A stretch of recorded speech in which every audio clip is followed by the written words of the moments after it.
We have a fun update today. All right, so good evening, everybody, and welcome to the Board of Selectmen's February 5th meeting. This meeting is being conducted remotely using the Zoom webinar technology.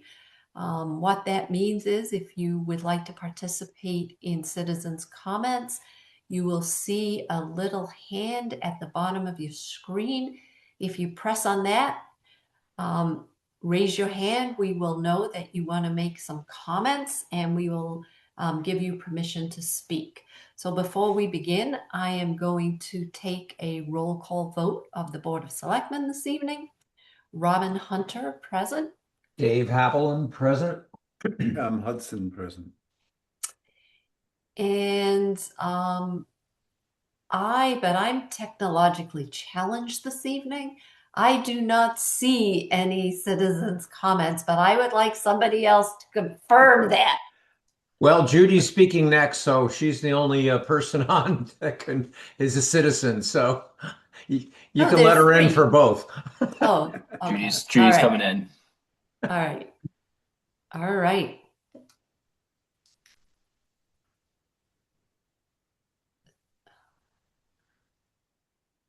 Oh, So are you ready for me? yep, we don't see you, and I don't know if that's by design.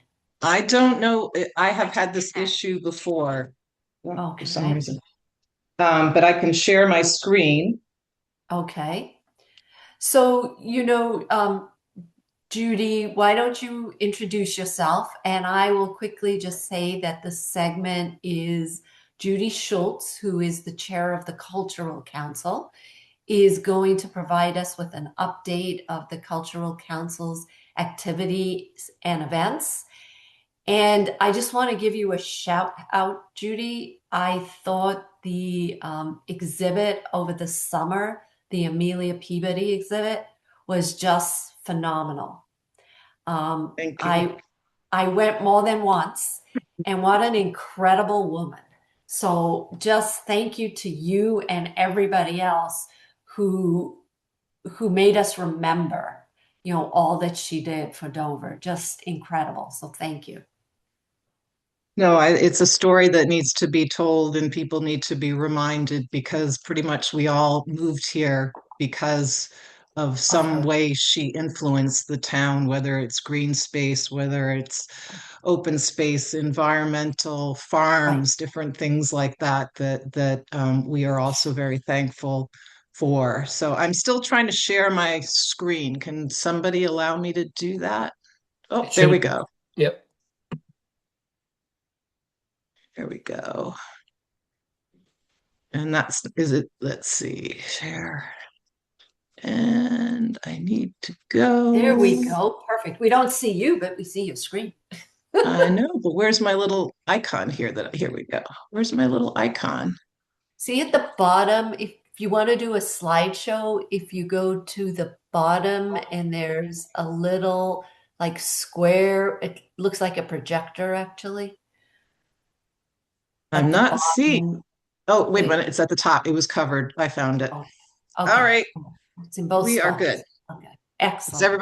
Does everybody see this? Because I can't. Yes. Yes. Okay. Indeed. Excellent. So Dover Cultural Council is part of the Massachusetts Cultural Council. We are the local cultural council. These are our current members. Denny O'Clair is our treasurer. Camille Boudreau is a Dover Sherburne High School student. Shashi Chawla, Stevie Leahy, and me. I always like to follow the money.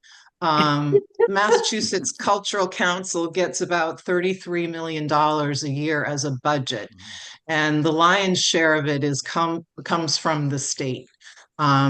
You can see that there's quite a big chunk of money that comes from gaming.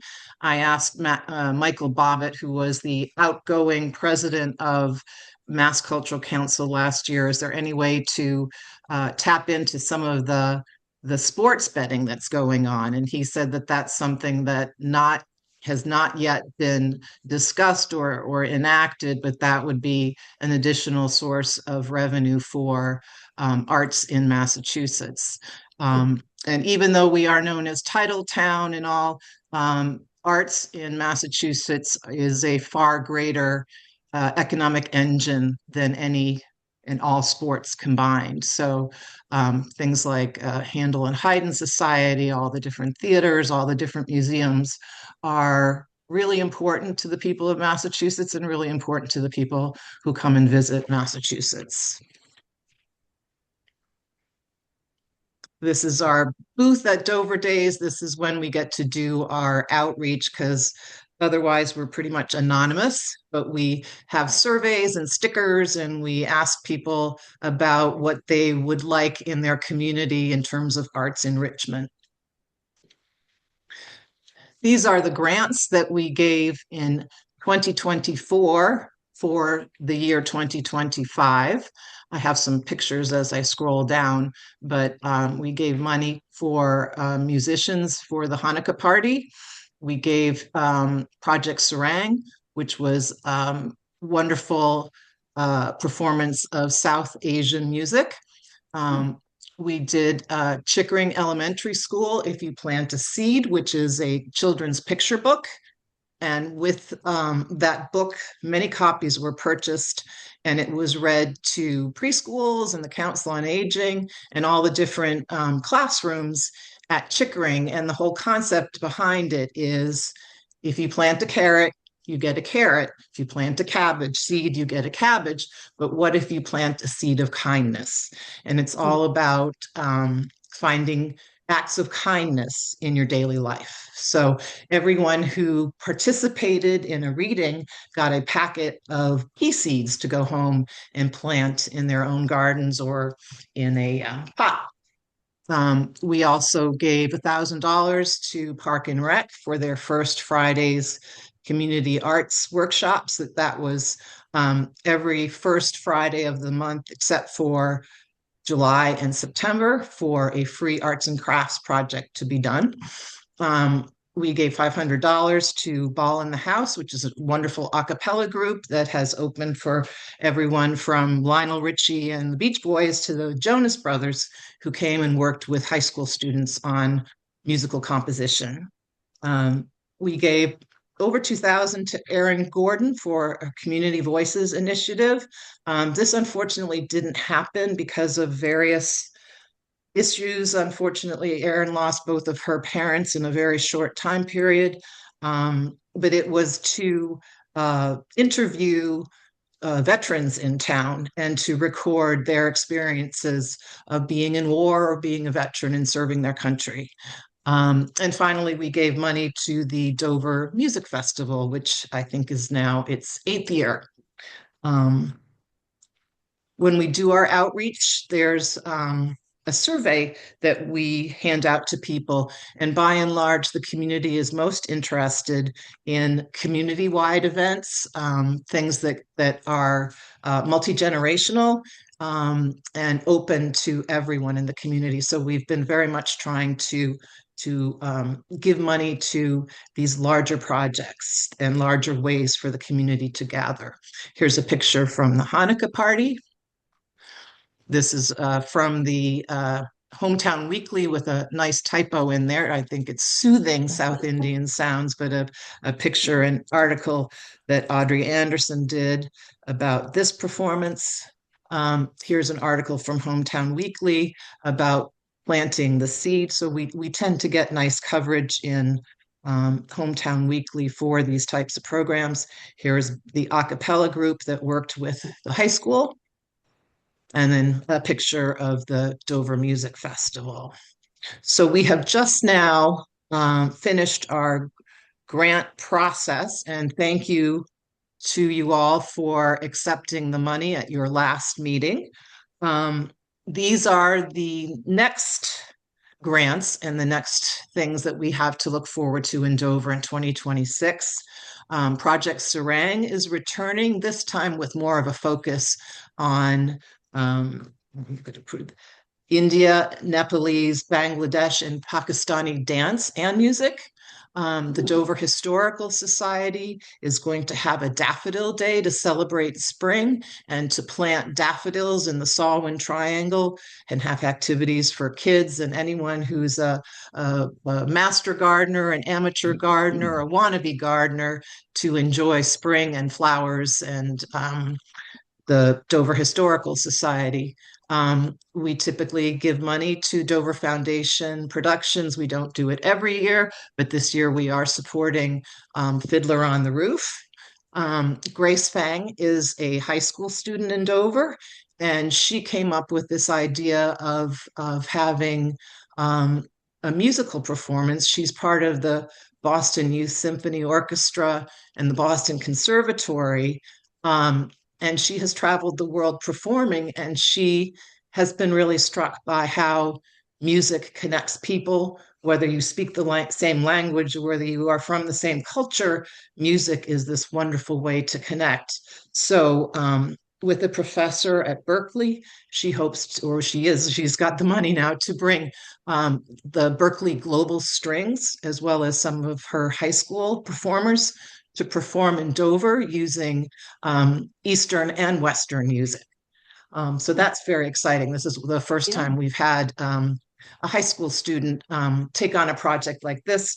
In the past, we've had a high school student who did the trick or trunk, decorating vehicles and having them with this part with Park and Rec for Halloween. But this is a big musical production being taken on by a high school student, so that's quite exciting. And then we have the Dover Diwali celebration, which we have sponsored in the past, but now with the community center, there's a larger venue for a larger celebration of light. And then again, we're giving money to the music festival. What I would note here is that the trend that we've seen is that we're looking at larger grants to larger festivals, more participants than, say, a $300 grant to the Dover Library for summer reading kickoff or something like that. So that's kind of exciting for us to be able to take on some of these larger events that are going on in Dover. And that's it for me in terms of my presentation.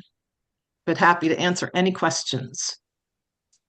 Well, I would like to thank you for making this presentation, and I learned something new. So I would like to attend some of these events that you're sponsoring. So where are they, like for instance, the Sound of Dover, where is that going to be advertised? I'm I'm going to try working with all of these to get into our town newsletter and things like that. Into once we nail down the dates, because some of them are, June. They're very vague at this point. Right. But as dates become locked in, I'm hoping to put that into the town newsletter for addition. And then it's on the individual, either organization or individual, to promote that. Okay. So they should be using social media and Hometown Weekly, Stroll, whatever they have accessible to help promote what they're doing. Yeah, I mean, it's a wonderful collection of events. I was thinking to myself, with the Dover Daffodil Days, I wonder when they'll be able to actually do that. With all the snow out there, I think we all want to celebrate spring. So, Exactly. but it's great presentation, Judy, and really, again, thank you for everything you do to the town, for the town. So really appreciate this. It's And fantastic. anytime, Judy, are you aware of Suzanne? I believe her name is Hiltz. Do I have that right, Right. Mike? Suzanne does the newsletter for the town. So if you're letting people know, that's who to contact. Yep. Yes. Yep. We Thank you for the put information presentation, Judy. about the grant process, and so yes, I have. She emails me every month. So Yeah, my wife Kate used to be on the cultural council, and I'm glad that you guys have a little bit more money than back then. I mean, they would fight over like $1 or $2,000 and try and do as Right. much as they could with it. But these are all very diverse, well thought out. So Right. kudos to you and your committee. Thank you. Thank you. We have Indeed, fun Judy, and I'd very much it, like to thank you for your presentation. It was quite informative, and I'm certainly going to plan to attend some of these events. one thing I'll say too is that we are a bit of a pilot in that we have a high school student on our committee, and you all have to vote her on or him on because they are not usually of age. But our previous student Antonio was part of many presentations that Mass Cultural Council did, encouraging other communities Hmm. to embrace student voices as being a very worthy way to include the community. So thank you. Indeed. Yeah. Thank you. All right. Well, that made you put a smile on your face. Yeah. So we will move on to item 1.2, and I believe the two Kevins are going to be presenting, and that is a presentation by the Engineering Corp regarding the Center Street, Springdale Ave, Walpole Street local bottleneck reduction program. I'm sure everyone on this in this meeting has been caught in that bottleneck. Robin, just before Kevin's taken over, as you said, if Kevin was Which one, Kevin? Kevin wasn't enough, we have two just in case. So just a reminder to the board that you had accepted this grant early in 2025. And this was a grant for just over, or the first portion of this grant was just over $200,000 for the redesign and permitting of this intersection. And as we promised at that time, when we had gotten to this point, we would come back before the board for review by you before finalizing the design and moving forward. And also just want to thank our Kevin McCabe. He's on vacation this week, but he's still joining us. So appreciate that. I don't want to hear it if he's someplace warm. Then don't ask him. Yeah, Mike, thanks for the introduction. Kevin DeAndre from TEC has a presentation to kind of walk through the process, but just a little bit more context. I put in a grant in August of 24 for this, and to like Mike said, we were awarded it in January, and then it was before the board to accept the grant and the donation. But now I will turn it over to Kevin for the presentation. Good evening, Madam Chair, members of the board. It's a pleasure to be with you this evening. And I wanted to start with a thank you. Dover is a relatively new client for us, but we've had the pleasure of working with your staff on several different projects now, between rail trail planning and design, starting the early steps of the Charles River Bridge. And this is an opportunity here with the local bottleneck reduction program where as we work with our clients like you, we work closely with Kevin and Michael and others to look for opportunities. And collectively, we saw this. And I remember meeting Kevin early in the morning on a July day as the application period was open to see what many of you experience on a daily basis, trying to get through this intersection. So this was And an it's opportunity good where we... in July. Yeah, exactly. Yeah, Yeah. we've done counts at different times to see how it I'm fluctuates sure during a you normal did. year. Right. And but this is a great opportunity to use the state's money to try to do good things in Dover. Right. So if you'll allow me, I would love to share my screen, just walk through a presentation to give you the highlights of what we've seen and what we recommend.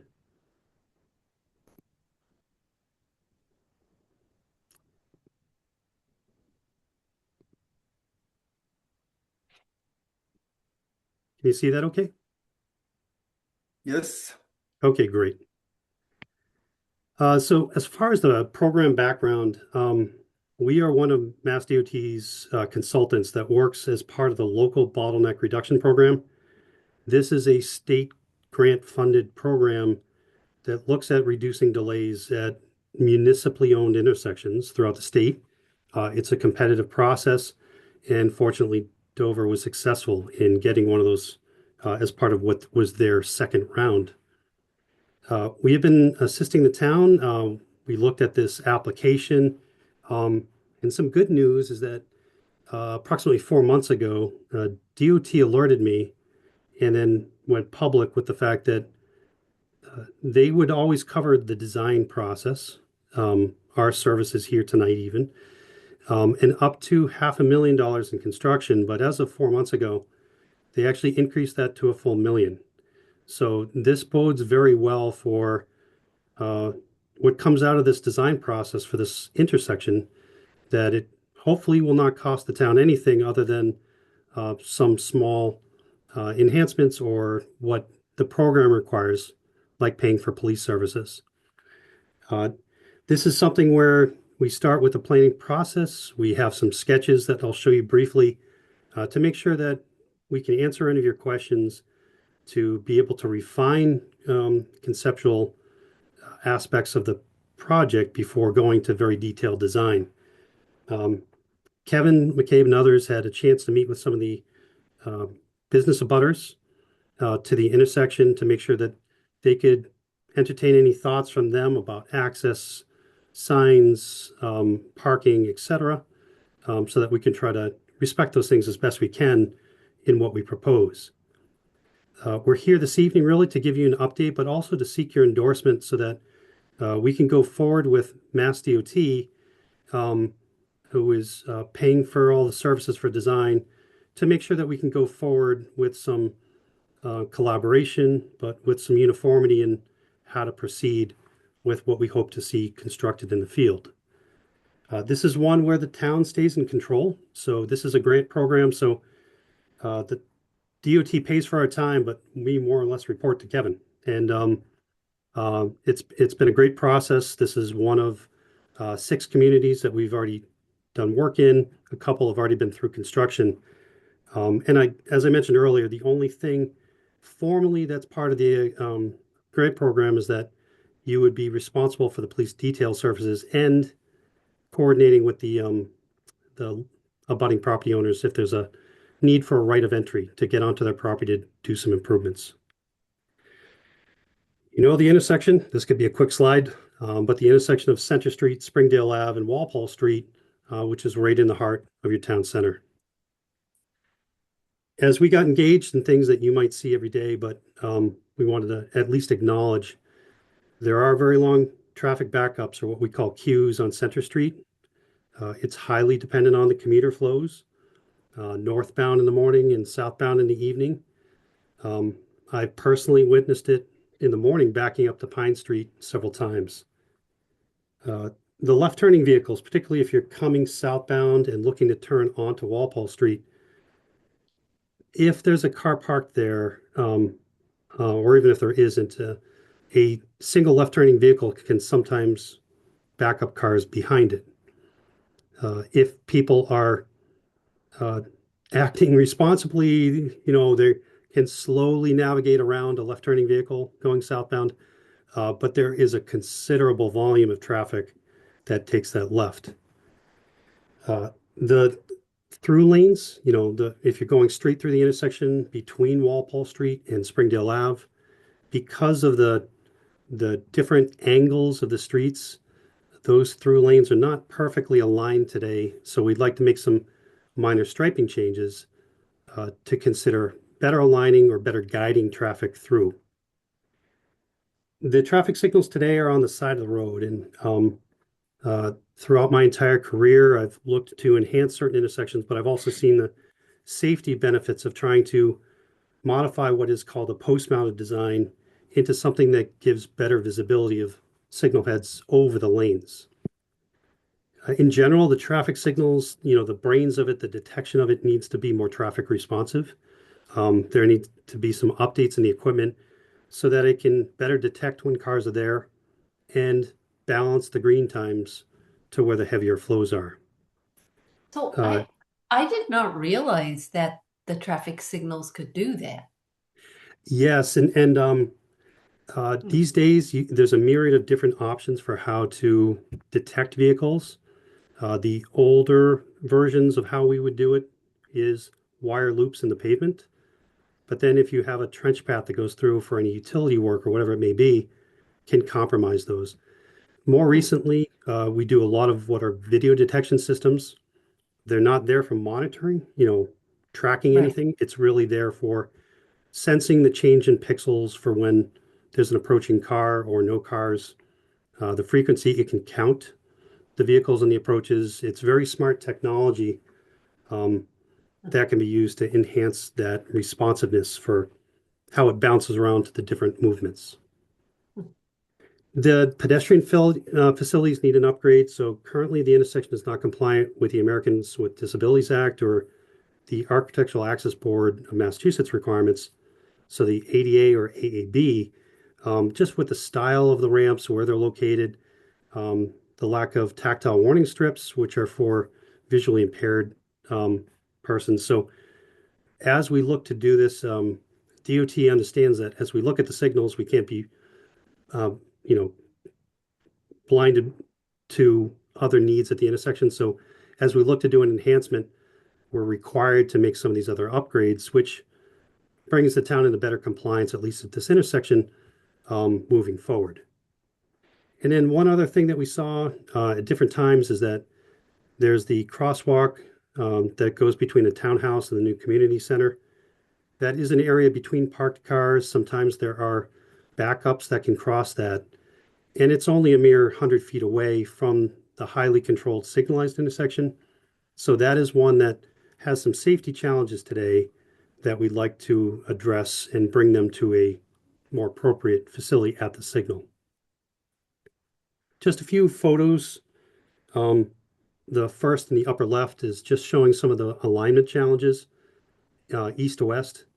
The upper right shows the lack of current ADA and AAB ramp style. The lower left are 4 stalls on Center Street that are crossing the bank that would be part of our recommendation to try to use that pavement in a different way. And the lower right is a small traffic island that houses some of those posts today, but something that we'd like to enhance to make it more accessible for those that are physically challenged and need wheelchair access or other access, but also to better connect it to the redeveloped business property next door so that it improves the ability and compliance for them to get accessibility to those businesses. When I mentioned the high fluctuations of traffic that's primarily commuter driven, I'm sure you've all seen it. We actually did counts on 2 different cases, 2 different dates, because we wanted to make sure that we had a good understanding of seasonal fluctuations, but also to make sure that we didn't miss something on one particular day. We typically these days do all-day counts when we first start. So while school was still in session, and yet after the community center had opened, we counted for a full day from 7 a.m. to 7 p.m. every single movement, every 15 minutes on June 10th of this year, of 25. But we also did an updated count in early December during the peak hours, so 7 to 9 a.m. and 4 to 6 p.m., to make sure that we had a good handle on those different commuter flows, northbound, southbound in particular. On the right, you can see what we call turning movement diagram. The numbers without parentheses are the morning, with parentheses are the evening. So you can see, starting at the bottom, 548 vehicles in a 1 hour period that are going straight through the intersection to head up towards, say, I-95. In the upper part, the southbound flows in the evening, in parentheses, you have 703 through vehicles, but you have 229 left turning vehicles. So there's a very significant left turning volume, which also leads to evening congestion as you come south.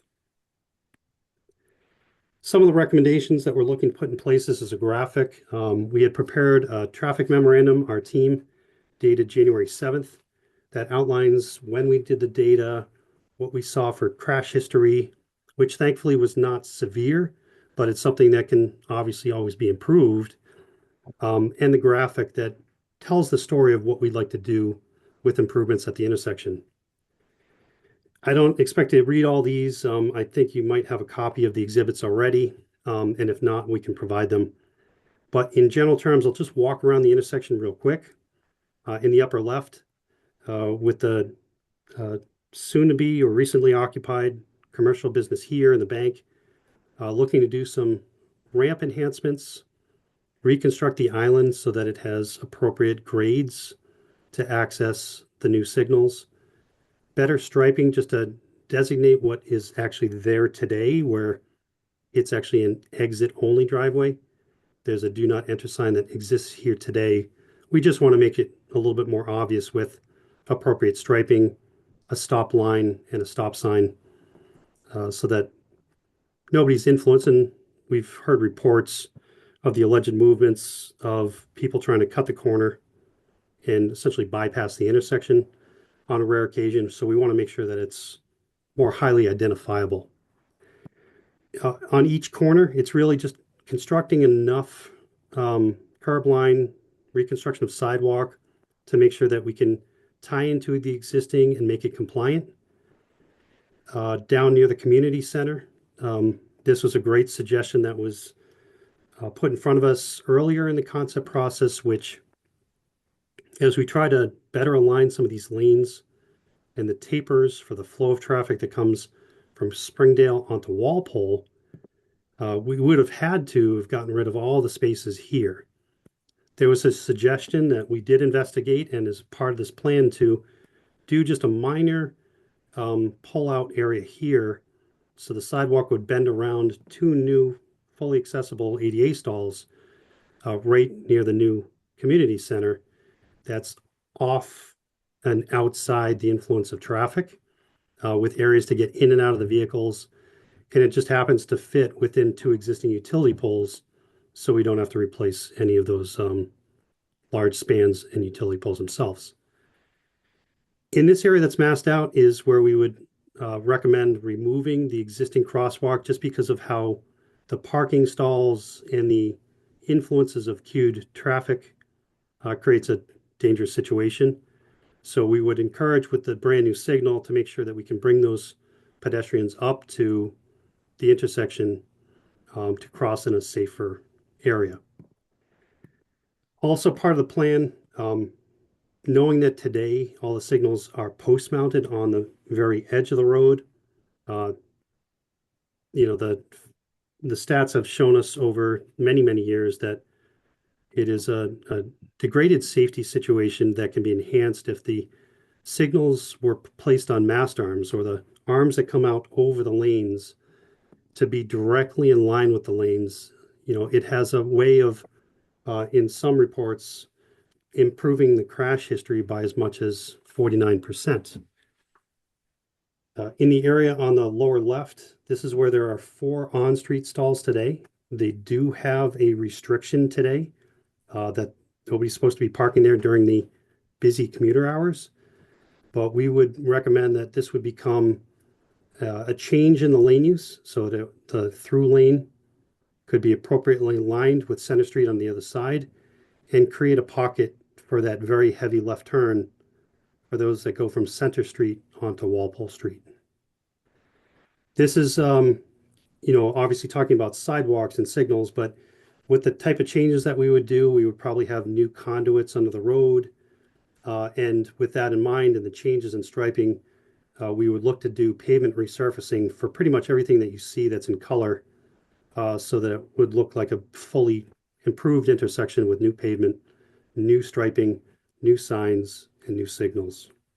And again, this is something that the state is willing to put up to $1 million towards construction, which is very good news. This was just a text description of everything that I just mentioned.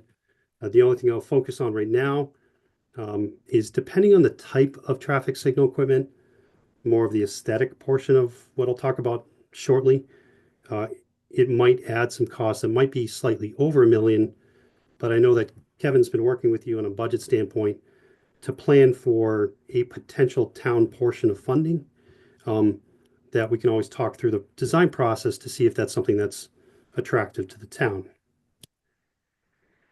As far as what our analysis shows us is that, and we did do a sensitivity check that we looked at our data.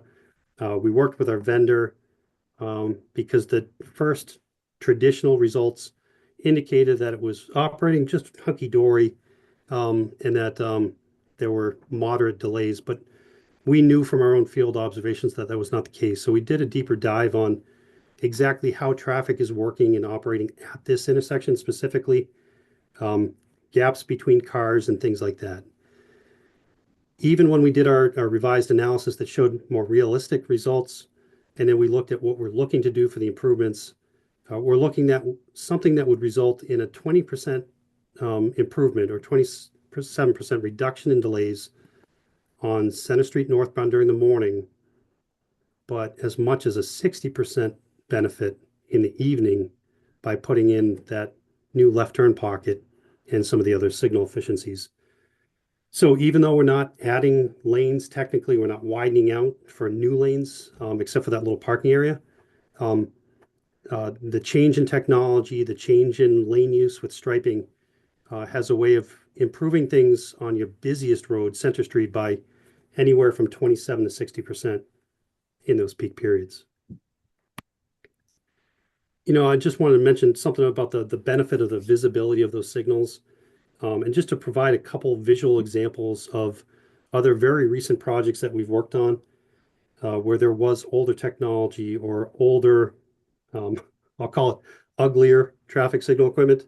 There was a time period there where, regular galvanized gray poles were kind of the norm. But thankfully, MassDOT has funded other more pleasing colors, features, and styles. This is a project that we just completed at Massachusetts Ave and Worthing Road in Lexington, where they opted to go with green colored fluted ornamental poles. Certain things we can't change color wise based on federal standards and state standards, but even how it blends in, you can see on the right in particular, for through traffic that's going straight through the intersection, how those green indications are directly over the lane, and provide what we call better positive guidance for vehicles instead of trying to look to the left and right, which is distracting them from viewing maybe a turning car directly in front of them. So something like this design that's in front of you from Lexington is something that would be similar. And some of the mast arms may not be as long in Dover as you see here, but to be able to have those signal heads right in front of you, so that your focus is more direct and you're able to see a car that might be turning left directly in front of you. This is just a zoomed in example on the left of that same piece of equipment. You can see the fluted poles, you can see the special top, the ornamental base, just a post that is colored the same color with an octagonal base. There's another one that we just finished for the city of Newton, not too far away from you, in what's called Petty Square, where same type of fluted ornamental poles, in a more of a downtown area with brand new pavements, a raised intersection, but black equipment instead of green. We also have several examples. One's right outside our corporate offices in Lawrence that is just round poles. One in Newton that we did several years ago on Parker Street for a pedestrian improvement. Again, a round pole. What I will say is that if you go just a little distance away, it's very difficult to tell the difference between a round painted pole and a fluted pole. And there are potential benefits long-term for the town, if you didn't have a desire for fluted poles, because they're easier and quicker to replace if there was ever an accident or a maintenance item. It's a lot quicker and easier to get round poles than it is the special fluted poles. We didn't want to stop at just traffic data, but we want to make sure that we could answer any questions about what the parking situation looks like in town center. So we did a pretty deep dive on parking outside the townhouse, on Springdale Ave and Center Street, but also behind the new community center. We did it for an extended period from 11:30 a.m. to 5:30 p.m. in late October, after the operations at the community center had kind of settled in, to make sure that it was more of a normalized condition. There are only a couple time periods on a couple different areas where parking was just about saturated, but you can see with the greens and yellows that there's still a wealth of parking nearby. And for the 5 stalls that would be impacted as part of our proposed design, you have significant reserve capacity immediately adjacent to it, where it's not going to be a true real impact in any particular way. But we want to make sure that we could document that for you, because that's typically a question that we get when we do work in town centers. So next steps, we hope that you can endorse our concept plan, but this isn't the end of the journey. If we see things that change from what we've shown you this evening, we would look to visit back with the select board to make sure that we could review some of those details or changes with you before it gets ready to go out to bid or things like that. But we would look to get the design completed by the fall, so that it's a great time to bid for projects for spring and summer of the following year. And as I think somebody said, traffic's a little bit lighter in the summer. So if we can get this constructed and improved while people are on vacation and schools aren't in session, that would be our goal. But that's a summary of where we've been and the merits of our project. And I'm certainly happy to answer any questions. So, Robert, I've got a couple of quick updates that might be useful for everyone. okay. First, an update on the parking at the Carroll Community Center. When that was originally striped, they thought that everyone drove a Prius or smaller car. That doesn't happen in the town of Dover. So they are restriping it, and they're going to lose 4 or 5 spaces in that main lot. Second update with the community center is the road going from the community center onto Springdale, or the driveway leaving the community center, is only meant to be for emergency or special event only. That is not supposed to be a normal egress, and it is striped and signed accordingly.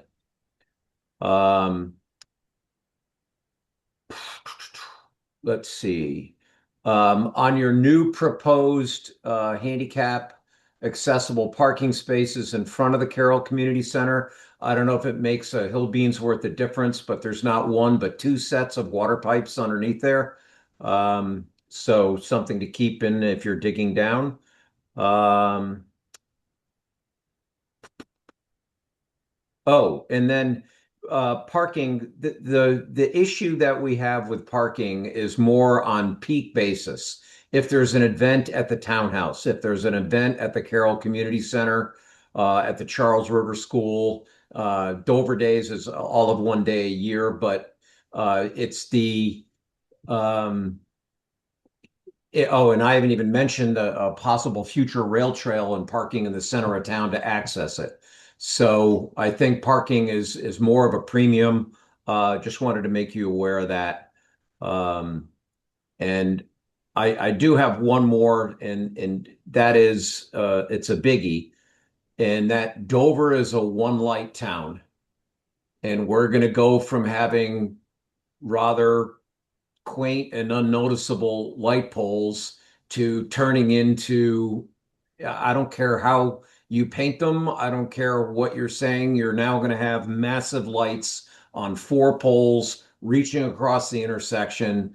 And in my very humble opinion, it is just not within the character of the town. So my question to you is how imperative are there overhead beams to this whole plan?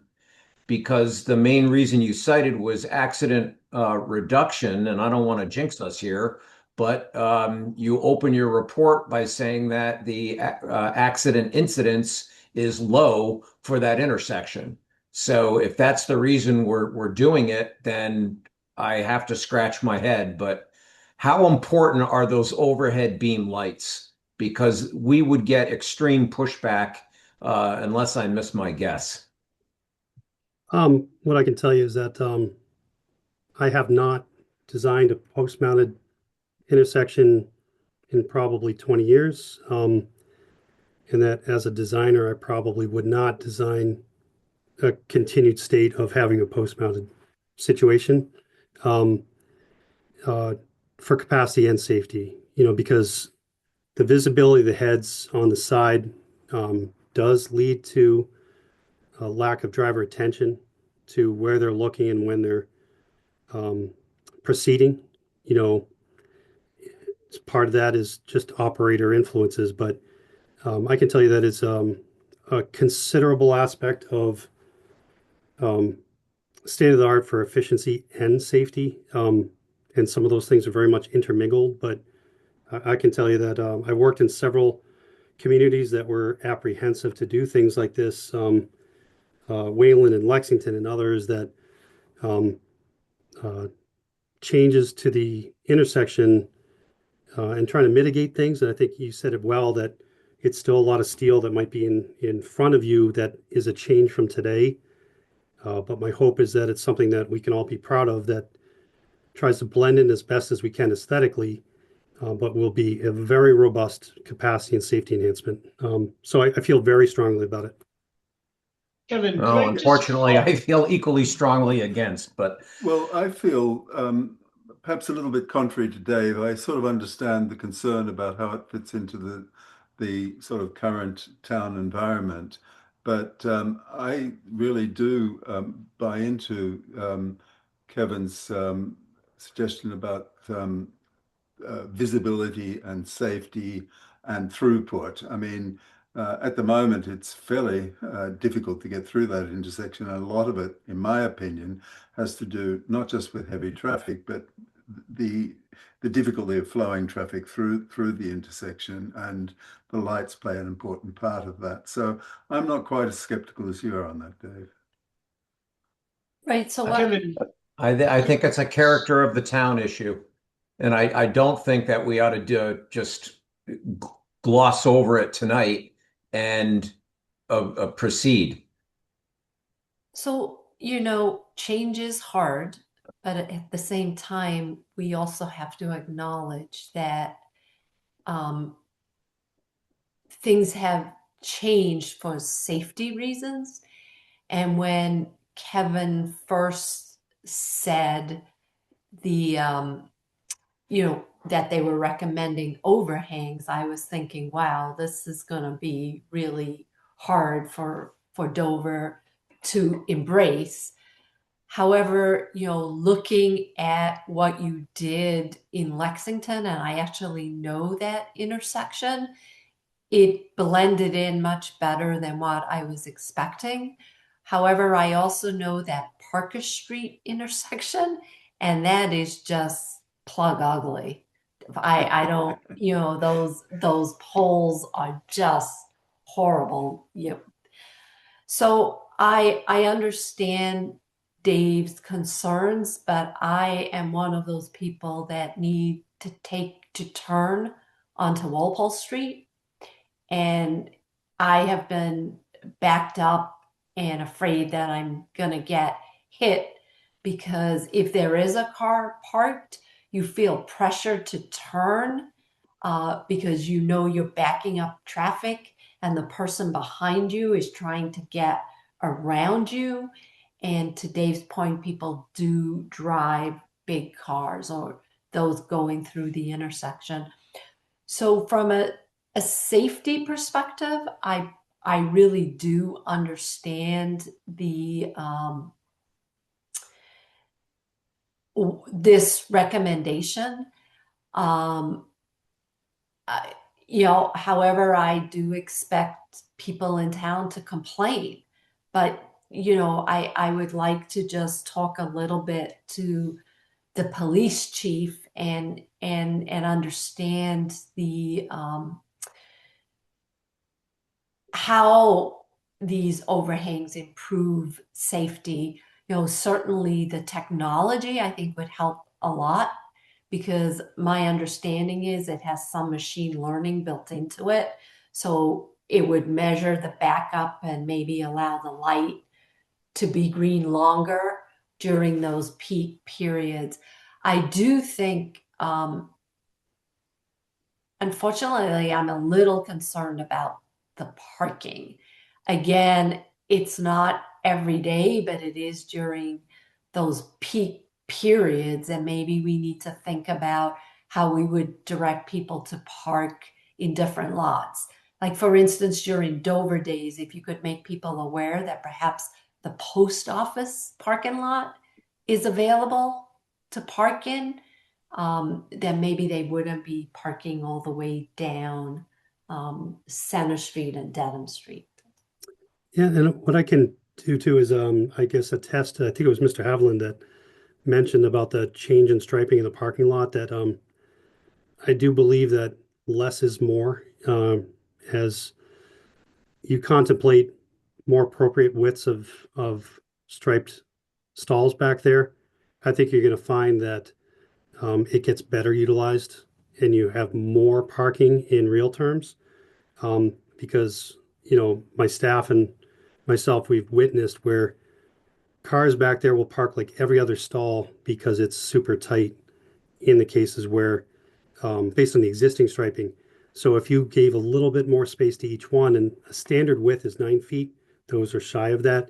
You may find that as a traditional parking lot dimension, that you actually get much better utilization. So there are things that we can do to work with the town to try to identify certain things in close proximity to the intersection. We looked at different ways to try to minimize even those 5 that we see being lost. But as we look in other areas on other segments in town center, that's something where we might be able to discover between Mr. McCabe and myself other ideas that may be not directly related to the project, but might mitigate some of these aspects. Right, Yeah, I'm yeah, just that's it. wondering, the townhouse parking lot is very poorly used. It's not striped at all. It's like a free for all. Yeah. The, And, the other and I question, don't know if it was striped, if maybe you could get more cars in there. Yeah, we could the certainly other take a look, question and I it's had for you, Kevin, was how dependent are we on these overhanging um, uh, lamp holders for installing this new technology for traffic control? Do we Oh, need good, something that good really has question, good Ken. visibility over the intersection? um, Uh, as a professional in the industry, obviously it's my recommendation, but I also know that Mass DOT just endorsed the concept last week. Um, if this did not have the mast arms, um, they could potentially feel differently about the project. Well, that's an unknown. And my question for you is, since the problem we seem to be focusing on solving is north and southbound on Center Street, could we get away with 2 poles only addressing those directions and leave Walpole and Springdale with the lampposts? I mean, you're turning the center of our town into, it's like a major intersection getting onto Route 128, and it's a major leap. So what I'm trying to do is come up with what can we do that allows the functionality, that allows most of the relief, but doesn't turn us into a main intersection from a much larger town. Another good question, and I think we've also done designs in the past where we can limit it to 2 arms over the intersection, but we put them at a slight diagonal, so they have some improved visibility, um, significant visibility improvements for 2 approaches, and maybe minor improvements for the 2 side streets. So we could investigate a 2 mast arm type design that's more at a design diagonal heading into the intersection, in lieu of 4 separate ones. Um, we could certainly investigate that. Now, do you have software that may be able to take the intersection and put in, the more decorative poles and show what it would look like and how it may fit in to the town? I think that would be helpful as well. Sure. What I can do is take a couple, I can discuss it with our landscape architect that works in our firm. And he does renderings that can, Yeah, that would be great. from a couple different approaches, to try to introduce something that's to scale of what might represent a mast arm, in that field of view. That's something I can investigate with our team and get back to you through Mr. McCabe. No, I think, a picture's worth 1,000 words. So, and I think it would be really helpful to take the actual intersection and demonstrate what it potentially could look like. Oh, one more quick question for both Kevins. Will I didn't see it, but will any trees need to come down? Uh, No. no, I'm not aware of any at this point that have to come down. Perfect. I don't think there. Caveat with the corner tree on if we had to do a longer diagonal mast arm, likely the one on the corner of Springdale and Centerwood. Typically with the longer designs like that, they're a much larger mast arm. And then just to the safety aspect of these, you need those infrared cameras to align with the lanes that you see. Otherwise, the infrared technology that picks up the queuing in the cars is obsolete. And then the whole defeats essentially the whole purpose of this. Another safety component that this intersection is going to add is Opticom, which is what you see in cities and stuff that will blink when emergency apparatus respond through an intersection to queue it green. So every ambulance that passes through the town center now, I'm sure you've seen it and heard it, as the lights don't change and it doesn't help progress a passenger through to Needham, BMI, or Boston, or wherever they may be heading. In the top of the screen, we're going to put conduit and a preemptive switch for Dover Fire when they're responding to calls to help them change the lights as well. And it should be worth noting about the parking. We actually coordinated with Director Galoni, so that was when they had a concurrent event at the community center to kind of simulate more of a peak usage of this area. So the Dover days, that's an anomaly, and they take up every inch of the DPW parking lot, as you all know. And then the Charles River always coordinates when they have a big event with us to utilize the highways parking lot for their events. So we're basically losing the parking spaces on the same side as the community center, 3 over there, right? And then I On believe, the road. and then it's 2 on the Center Street side of the townhouse. There's Right. we look to do a box widening there to add additional spaces, but there's a mature tree and there's a fire hydrant, so we looked at that and didn't see that as kind of feasible to lose to have to move the fire hydrant and remove the mature tree to add the 2 spots there. Yeah, exactly. And there's 4 here in front of the townhouse, but these are the ones that today have the sign that restricts the use, prohibits the use during peak commuter times. But there's sometimes cars still there. Exactly. Yeah. And so it's these 4, and then there's one more because we can restripe in a different way to mitigate some of the loss over here. So it's really 4 on center and 1 over here near the community center. Okay. Is it possible to think a little bit outside the box and go to Dedham Street across the Legion, across from the Legion, where could additional parking spaces be added there? And that's what I indicated that, it's something that Kevin and I can take a look at because there may be other opportunities in other roadway segments in town center where we can get creative. And we actually, DOT allowed us to get a couple extra counts down there from a traffic standpoint. It's something that I've just looked at on my own curiosity over time too for different creative options down there. So nothing I've shared with Kevin even, but we can talk about ideas where maybe we find even more than those 5 on other roadway segments.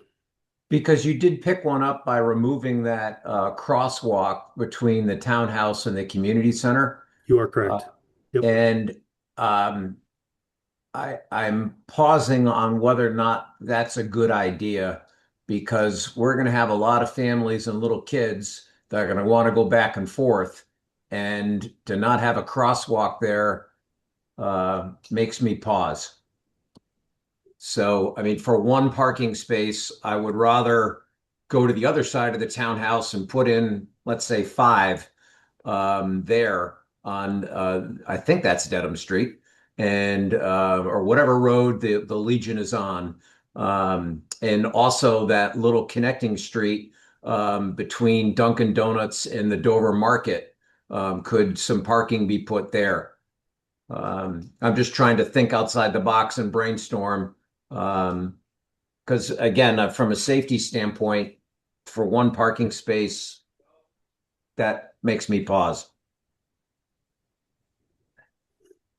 Steve, just if the board doesn't mind, just to hop in, one just on that one, just from personal experience, I cross there a lot. That is, I find it to be a very dangerous intersection, and now I either go to the one closer to the townhouse driveway in the market or down to the light, just because when the cars are parked there, I don't feel comfortable. So just to lend some credence to what the engineers found. The other thing is just for the board and certainly for any public that's listening, this group, as we worked, obviously offline before coming to you, we were very aware of the sensitivity of change and the possibility of a reaction to having these sort of arms. So it was not made without that. These decisions weren't made without that consideration. I think the reason we're bringing this forward is this is the recommendation of the professionals as the safest option, and then 2, does give the ability to install technology to pick up the traffic and change the lights to help move traffic. And we thought that was important to bring to you in the engineer's recommendation. And I think I'll ask Kevin DeAndre to run down the fact, my understanding, and this will be very important, is that if the arms we have now are not in compliance and ought not to be installed in any future intersections. And my understanding was this funding may not occur or would not occur if we didn't bring it up to current up to these sort of standards. So I think that's really important, because whether that may not change people's opinions, but it's either we do this with the grant money or we don't do it. And so I think that's an important factor. So if we could just run that down, because that plays a big role in how this proceeds, I think. Right. And Yeah, I and also I guess I think, said it somewhat cryptically before, but I do feel very strongly that when DOT makes an investment, they want to make sure that it's going to be a good return on the investment, and um, the newer technology and new standards for layout, I think, are a big part of that with the mast arms. And it's something that we can ask the question about, but I'm pretty sure I know the answer already. yeah, I think it would be good to confirm it. And I think it would go a long way if we could get, if you could show us what it would look like with the, I was surprised at how unobtrusive they looked at that Lexington intersection. I think the green kind of makes them fade away somewhat. But there's going to be 12 lights hanging in the middle of the town. So that's why it's pretty industrial looking. Yeah, Right. I think one of the other areas that I'm sort of interested in here is trying to get some sort of sense of how traffic might grow over the next few years. And part of the preserving the character of the town is to get that traffic away from that intersection as quickly as we can, so we do preserve that more rural sort of feel for the town. And I think with appropriate lighting, that could be really significant if we experience traffic increases the way we have in the last few years.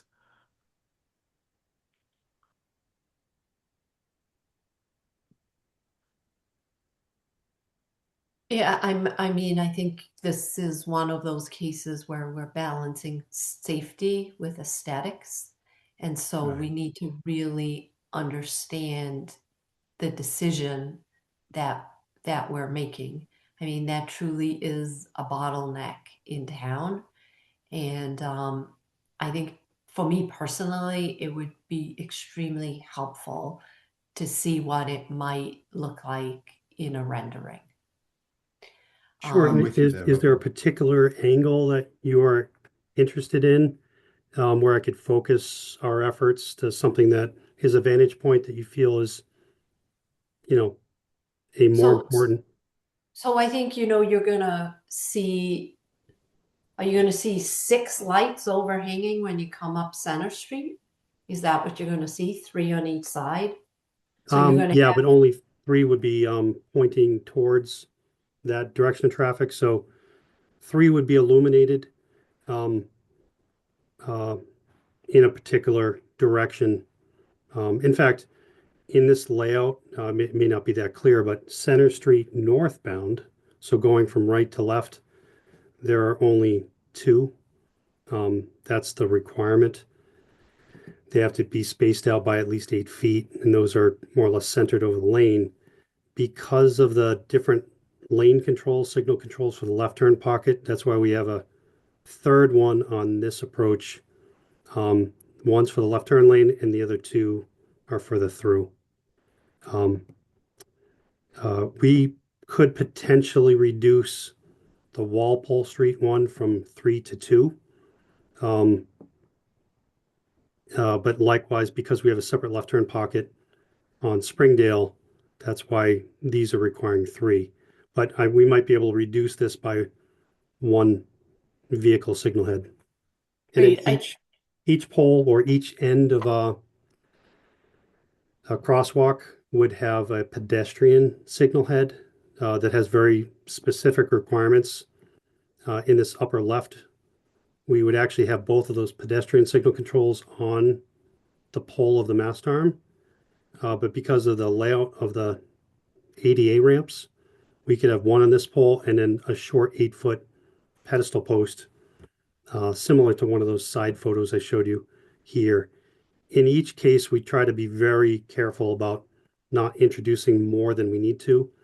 But unfortunately, and as you can imagine, there are very strict requirements for accessibility, visibility at the state and federal level that requires us to put them in certain places. So to answer your question, I think we need to see what it looks like from both directions. Okay. I Yeah, so I'll get back with my team. thank I you. can't imagine DOT is going to have a problem with us doing that extra effort. Um, and I'll look forward to communicating those back to the board. And if we have to do another session like this where we can go through these, I'm happy to do that.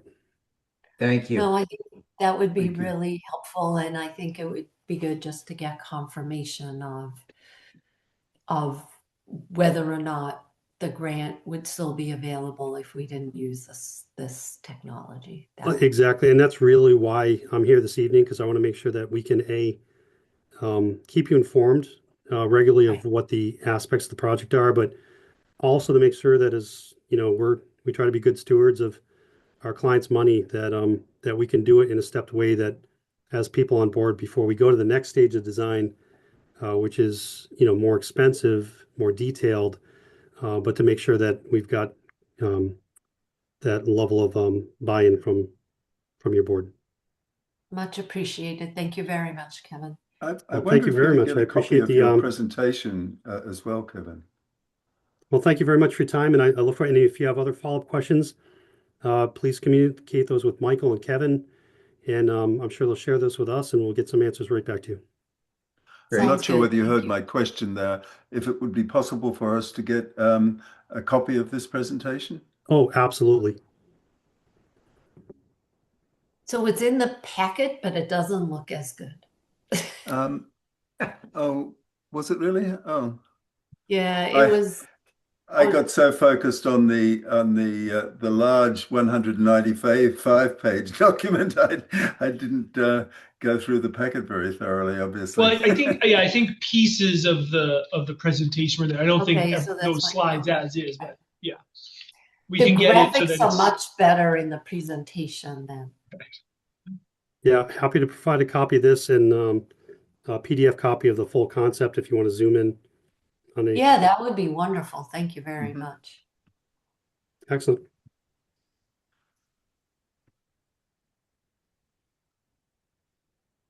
That's all I have this evening. Hey, thank you. Thank you very Thank you. much. Have a great evening. Thank you for joining too. us, Kevin. My pleasure. Both Kevin, now Kevins. go enjoy the warmth.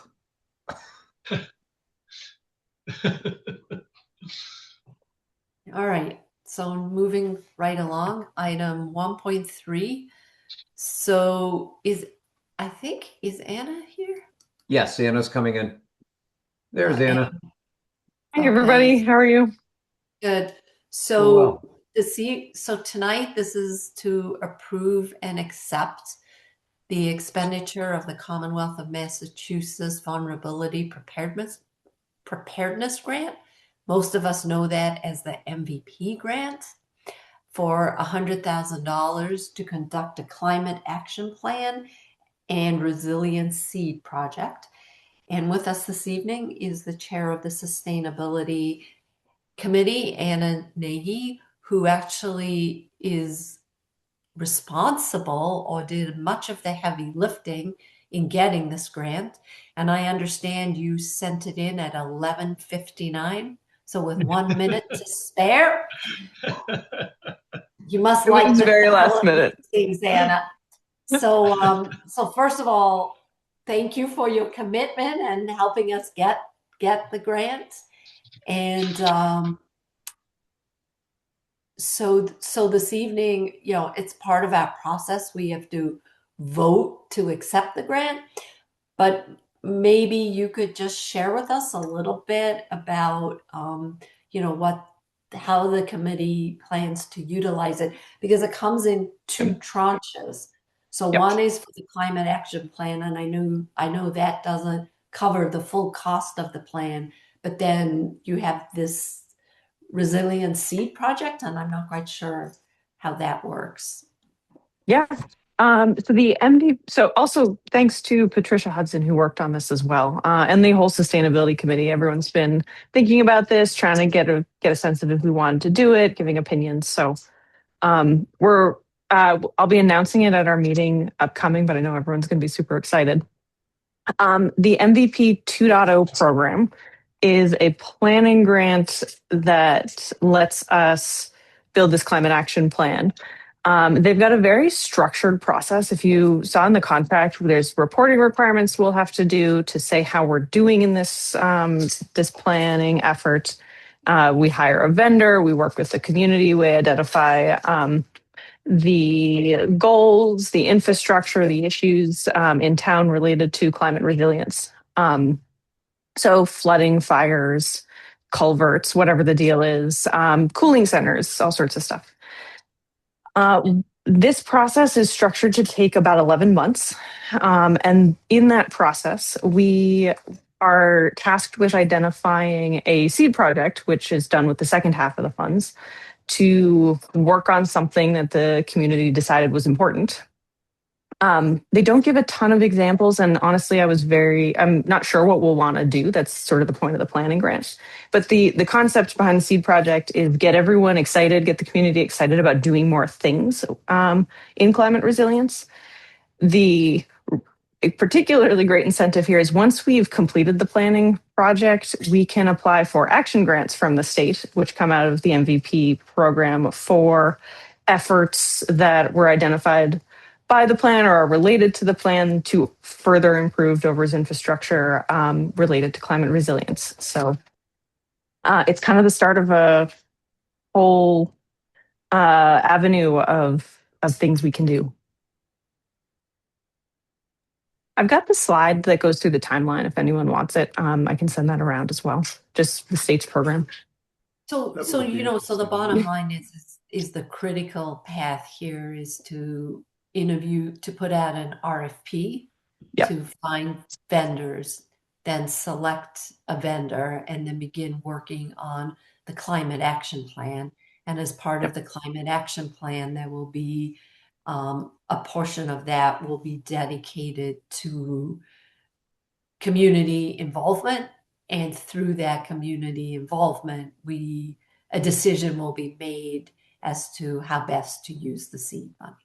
Yeah, that's the general plan. There is a requirement now in the 2.0 program to involve community liaisons, who are folks identified in town who we need to use the grant funds to pay for their time in some reasonable way, to make sure it's worthwhile for them to come and participate in the planning efforts. I'm talking to the coordinator tomorrow about how this typically breaks down, so we can get a good sense of if we need, how much more money we need, how much the vendors typically run. So that's more on the nuts and bolts of how we're going to put it together, how we're going to make it happen. But yeah. Okay. So now you have a very young committee, and this is the first not young as in it's just newly created. No, we've been around a year. Just over a year. It's still newly created, Anna. Oh yeah. And a year for a committee is early. So, I learned from our experience with the Housing Task Force, where we also got a community grant, that it's really important to designate somebody in the townhouse that will help work with you, with the committee, to be the point person for the consultant, to help you through the procurement process, to make sure that you get the information that you need from the town for this project. So, I would encourage you maybe to spend some time with Mike, and perhaps we can designate an individual Mike that can work with the committee. That'd be great. Because it's a lot of money, and it's a whole new process. Anna, you're comfortable with a timeline, right? Yeah. Okay. It seems pretty fair. Things that take about a month seem like things that we should be able to do in about a meeting, maybe two. Okay. And do you envision having sustainability steward this, or are you going to use some from sustainability and then bring in others? I'm expecting to have sustainability. Like, this is the big project for sustainability, is my expectation. I hope we will have more community interest and involvement, and we will have more folks join the meetings. Maybe not the sustainability committee, whatever works there. But my expectation is that this is what the sustainability committee is for. Right. I just wanted to see what your thoughts were. Sorry, Robin. Okay. Go ahead. And I'd also encourage you. I mean, we had the MBTA Communities Act was a huge success in the sense of getting information out there and getting community involvement. And I really felt that survey tool that was used and was extremely powerful. So I'd encourage you, maybe to talk to Velen and Carol Lisbon and Jody Shu about what they did. And I think, Chris, you helped, and Suzanne helped. It really takes a village. So, I think I could really see Suzanne doing a bunch of creative things to help you she's with awesome. the outreach as well. So, I think if you just maybe meet with Mike and figure out the best way and who should be the point person at the townhouse, I think it would be really, really helpful. And then Dave being the liaison, I'm sure he's going to be extremely helpful in this process. It was interesting. I Googled one of these plans, and out of all things, the town of Deerfields came up. And the prompts really are geared towards larger, more urban communities. So we're going to have to adjust a little bit, but that's probably pretty easy to do. And then, Robin, to answer your question, best I can tell, we're going to need Council on Aging, Board of Health, Housing Task Force, Open Space, Planning Board, DPW, and Police and Fire. So everyone. Yeah, it literally the whole village. I mean, because I was going through all the prompts, I'm like, we're gonna need everybody. So Yeah. everyone will get their input. Excellent. One of the Yep. other things that I found really helpful in the MBTA Communities Act was the public meetings that the planning Mhm. board held, Right. because I think Ooh, that really helped both getting feedback from the community on what the proposals might be, but also enabled the planning board to get a better feel of what they had to focus on and what the issues might be going forward. So I yeah. think there's real value in having those public meetings. Right. No, I agree. And But while we Um, have you here, Anna, how successful was the repair cafe? I didn't go. It sounded Oh, great though. right. Oh, I thought you guys sponsored it. I don't. I think there was Council on Aging, Oh, okay. but it sounded very cool, and I hope they do it again. Um, Briefly to Dave's point about this being geared toward larger communities, I think it's true. It's geared toward everybody. Sherburne's actually in the process of doing their 2.0. They did the climate action plan first round, so we're joining the second round, but they're redoing theirs. So they have thoughts and opinions about how to do it well. So I just talked to their coordinator about this the other day. Okay. Yeah, so that's a great data point. well, it's a wonderful thing. I mean, we need to be prepared for extreme weather and all the contingencies and bring us into the, let's see, maybe the 20th century before we get to the 21st. But so this is terrific. Again, many thanks to you, Patricia, the whole committee.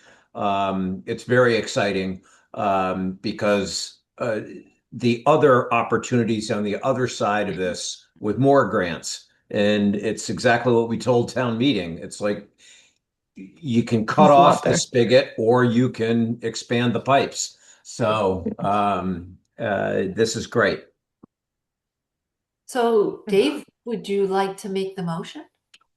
I can. You're going to make me scroll because. All right, I can do it. Yeah, go ahead. So I move to approve the grant contract agreement between the Commonwealth of Massachusetts Executive Office of Energy and Environmental Affairs and the Town of Dover to conduct a municipal vulnerability preparedness program MVP 2.0 dated February 2nd, 2026.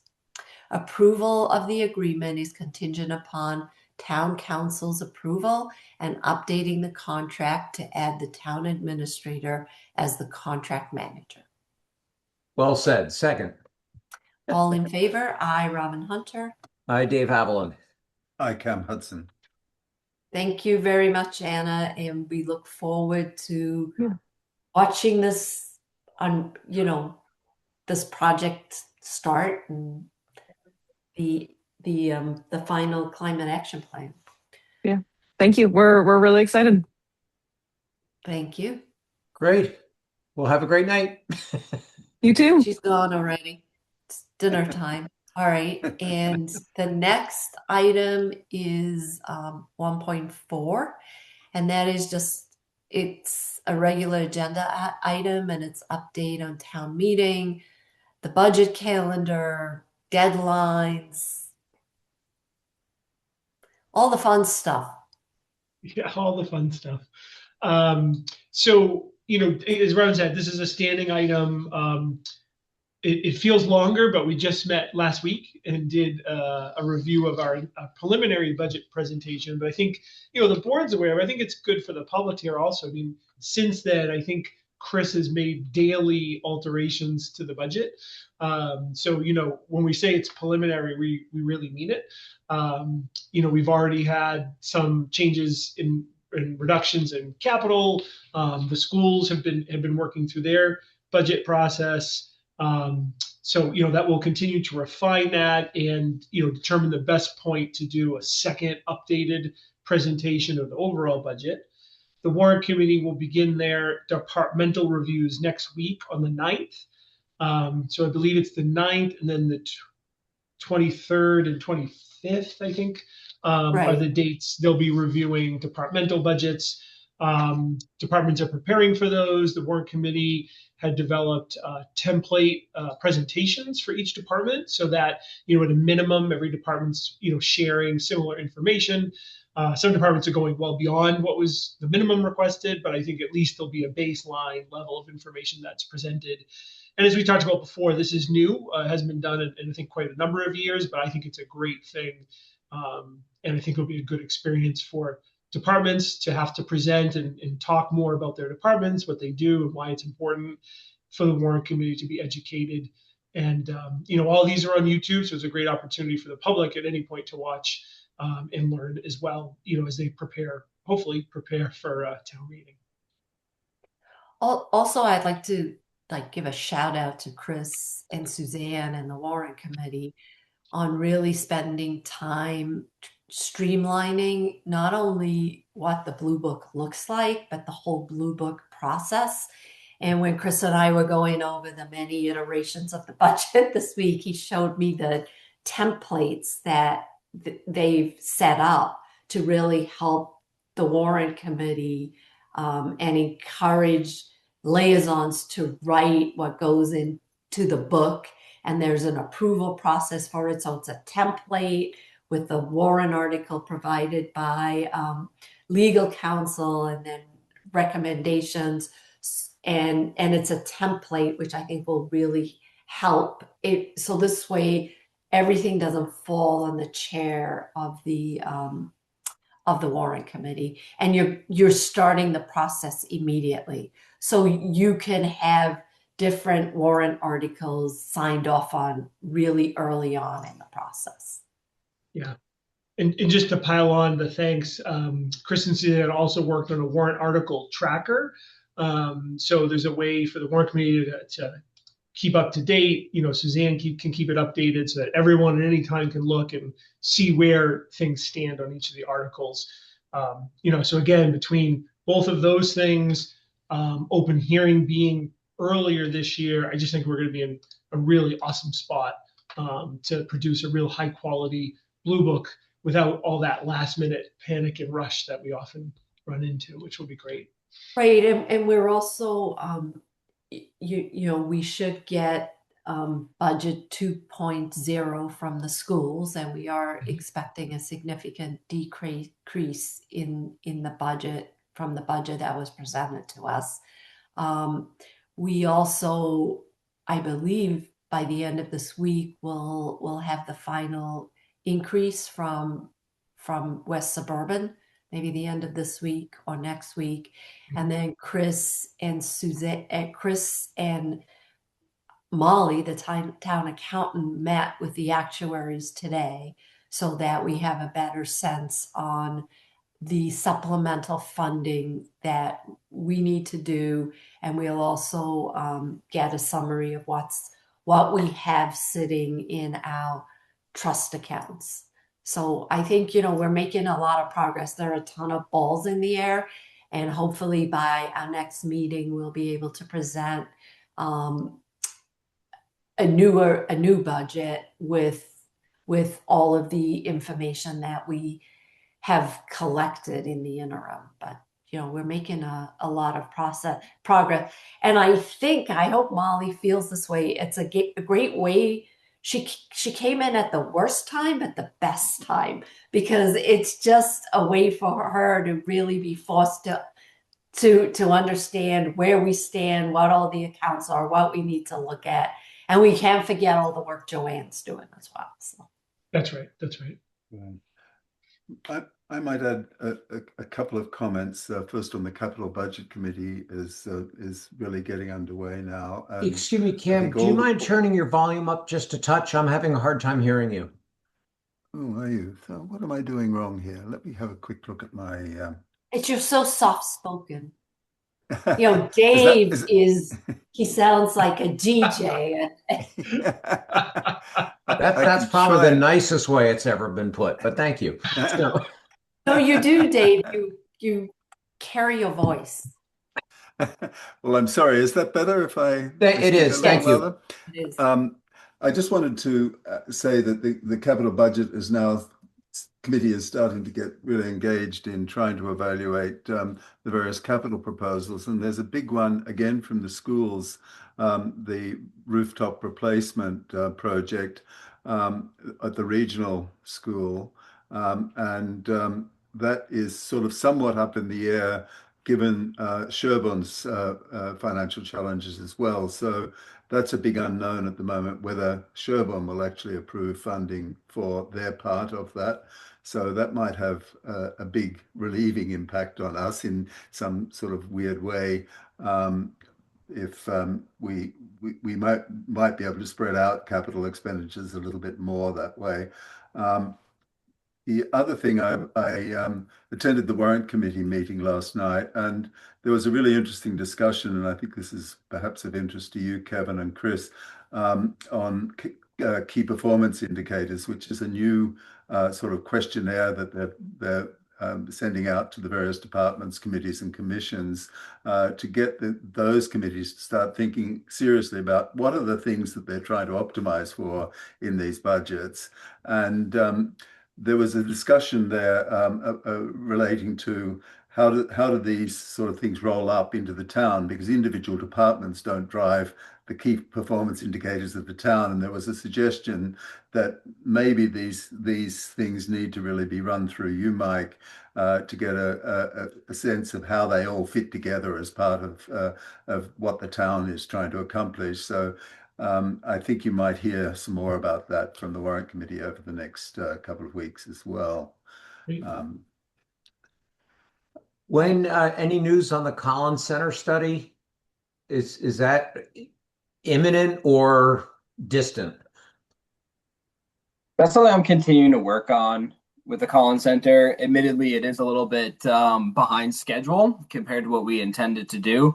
Partly, I would say mostly is that it's my own fault for having a busy run up to Christmas and being out of the office. But I am in contact with them. The current status right now is they've met with Joanne and kind of built out our whole kind of existing debt portfolio. And now we're going to be moving on to taking what we have existing in the portfolio, what we're looking at in terms of requests, and trying to shore up the funding plan with it to really pull together the final report. So it is a little bit delayed, but when I have a better idea of when that's going to be coming in, I'll be sure to share. But it's not going to be part of this budget process, is what I'm hearing. It is and it isn't. So a full-blown report won't be available, but we are looking, Joanne with the Collins Center is projecting out what the additional debt service would look like for, like what does it look like if you do everything? What does it look like if you just do some of it, so that we will have options with respect to funding? And there's still, and Chris, tell me if I'm stepping out of bounds here. No. But the other thing, Molly is trying to get a handle on protecting free cash, because those things go hand in hand. So we need to look at everything together. We need to look at our free cash. We need to look at, because free cash is a misnomer. It's not all free cash. You have to have some of it, right? So we need to understand what I'm going to call is our restricted free cash, which is the free cash that we just need to maintain our credit rating, and that's best practice. And then we need to look at the remainder and figure out what is unencumbered, because we already designated uses for some of that excess free cash. And then we also need to look at what we have in the stabilization funds and the reserve funds, because this was all part of our free cash strategy to move things into designated accounts. So we really need to look at this picture holistically. Right. And that's, Chris and Molly and Joanne are working together to try and pull this all together for us, so that the next pass of the budget, we're going to have a much more holistic picture and we can make meaningful decisions or educated decisions. But one of the things that has already been pulled together is the existing debt and what is under the levy and what is outside of the levy. So all of that is really helpful already. We just don't have the full picture. Right. And that's what the work that is being done is, we have the projections and running some scenarios, right? Like, hey, what if, we have the $1 million threshold for a borrowing project right now on capital. What does it look like if the threshold is lower and we're able to take on more projects, for within levy debt? How does that model out and what impact does it have? So, I don't know if the full report is going to be done by town meeting, but we'll definitely have some insights that'll help guide us for sure. And I think that'll be helpful. And then shortly right after, we'll continue on for the full report. Hopefully the insights will help us make some decisions this year and have us a more clearer look. And it is kind of fortunate that some of the capital is getting shifted outside of 27 because we might have the ability to incorporate more into the plan in the out years. So, long way to say that it's a little delayed, but it is still in the works. And when we have some information to share, we certainly will. Would that be great? Because it's just education. I mean, Yep. you need to learn. Right. So that's good to know that you'll get what you need out of it. It might not be in a pretty format, but you got the guts. Exactly. And that's, working with a lot of stuff. Side note, we're going to be hopefully certifying free cash relatively soon. So we'll have a finalized number on that, which is a little bit earlier, still not on time, but earlier than we had it last year. So like Robin referenced earlier with some of the, digging into the OPEB contributions and some of these other kind of funding pieces that we've utilized in the past, trying to pull those all together and making a mock-up scenario for what ifs. What if we pulled funding away from another aspect and diverted it to capital? And what would be the most efficient use if we were to do that? Would it be to borrow and carry debt service in the levy and supplement in another way with some of those funds pulled in from other areas? It's good ideas, but we want to have a concrete way to display that so everyone can discuss. So that's what we're hoping to bring forward. Right. But forgive my ignorance, but what is the process for changing that $1 million capital limit? I think it was just a policy, and at the end of the day, the Board of Selectmen have to vote it. And at the time when we put the policy in place, our capital was somewhere around $500,000 a year. And then we had these one-off big projects. So at that point, it made a ton of sense to say, all right, projects over $1 million are going to be, excluded debt, and everything else will just pay out of the operating levy. But that's a relief. Actually, it means right, basically times have changed. So, we really need to say, and Chris and I talked about, it can't really be just black and white. So maybe we add a useful life component to it as well, because it sort of makes sense for longer term, projects with a longer useful life. Those seem to be a better candidate for debt service. So, yeah, so we need, when we put the policy in place, it worked, but it doesn't really work anymore. And that's the beauty of policies. They need to be changed so that they make sense for where you are now. That's why we're going to update them every 3 years from now on. Right. And you know what? I think what's really important for everybody to understand, if they need to be updated in year 2, that's okay as well. They should be living documents, and you should update them, as needed. When you're a public company, you have to comply with Sarbanes-Oxley. So that means you have to have narratives for every single process that you have, every financial process. some HR processes. And every year, we would have this external consultant come in and go over our processes. And every single year, the narrative changed. I mean, we weren't doing things, and you got dinged if you weren't doing them the way you said you were doing them. So it's just unbelievable how you have to really look at these things and say, does it still work for me? Should my policy change? Well, the Right. other thing is, I mean, you're And not for going to me, go out to that's bond for small amounts of money. Right. But so the million has a practical level too. But we have a whole bunch of things that maybe they're 8 or 900,000, so they don't Together. quit. But if you put three of them together, it more than fits the million. Yep. So Right. I like your idea very much of adding in an element of useful life. Right. And we'll be talking about whether it's in the levy limit or excluded debt Right. and all that. That's coming up. But yeah, I'm glad to know that the policy is it's not ironclad. It's to be worked with, and given the Right. nature of where we are today, let's Yeah, do that's what's the right for thing. the town and the budget. Right. That's the Also, thing. sorry, And if That's I the could thing just that add, really.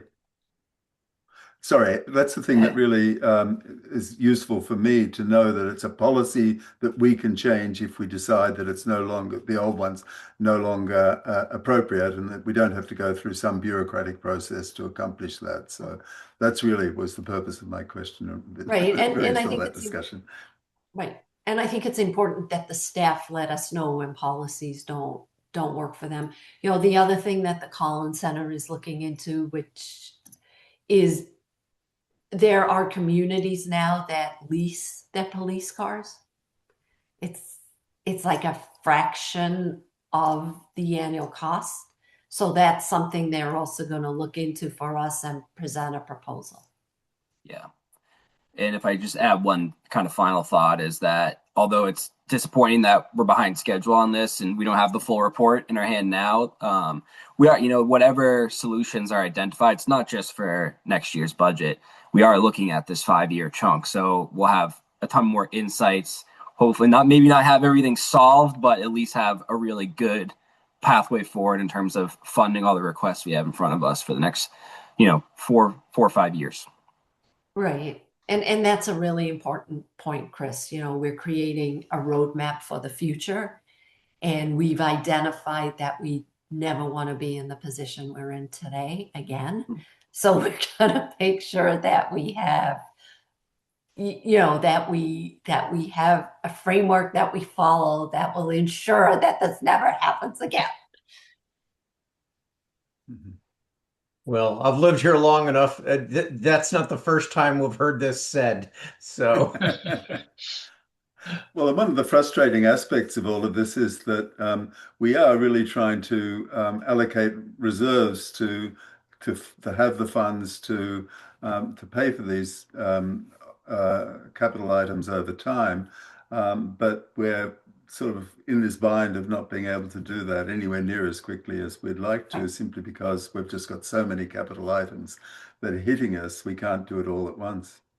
Right. And, Chris and Mike and I have had the conversation. It's also educating departments. As much as we would love to give you everything this year, you really need to be able to assess what is a priority and what isn't, because of the bind we're in. There's just so much we can do on an annual basis. Which is why potentially leasing police cars is somewhat an interesting thing to look at. And the great news is, I know this will be a surprise to you all. We wouldn't be the first town to do this. So there's like a proven path ahead of us. Could I you can lease just see fire it now. engines as well? The terms of the lease, Robin, you get 10,000 miles. Yeah, and Yeah. I think that could be a likely result of this study too is really highlighting that we are constrained. We all kind of know it and feel it, but if we can identify which way we're specifically constrained and what that constraint is, I think that'll be a powerful insight to help us prioritize what projects ultimately need to get funded. Well, Chris, you said it very well. David, go so ahead. to follow up on your line, it's 10,000 miles, but unlimited engine runtime, whatever that means. But that's what I've heard a lot about the engine runtime, not just the miles. I'm pleased we're going through this process. It allows all the departments to understand that the answer is not no, it's when. Right. Because we can't do it all at once. So literally it's a prioritization list and with a roadmap to get everyone what they need as soon as possible. But we can't do everything at once. Right. And that's for one reason why we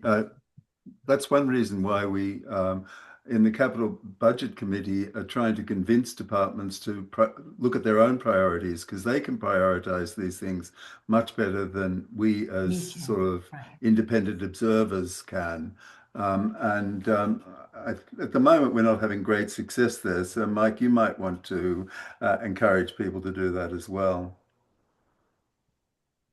Well, they're going to start seeing the word no for the next fiscal year. But that there's a salve which says no, but you're in line for 28 or 29. So it's not no, it's just you're in line. So right. And I do think, we've through the Collins process, I think through this approach Capital's taking, departments are aware. I think for so many years the town just said no, but never really had a plan of when, right? It was just no, no, no. So we all piled up. And we're taking a different approach now. So yes, to Dave, your point, it is no, but it's not the same no as before. It's a no, but we're going to slot it in the right spot. And I think that's important for departments to understand. Right. Right. All right. So the next item is goals and priority, and that's you, Mike. Yeah, so I was actually really excited about this. So we just met last week. So in my head, I said, "Oh, I'm not going to have much to talk about," but I sat down and went through, and it was kind of impressive. So tonight we had the Sustainability Committee presenting the grant for their climate action plan. That's on your goals and objectives. It's moving forward. We have the presentation on the intersection improvements.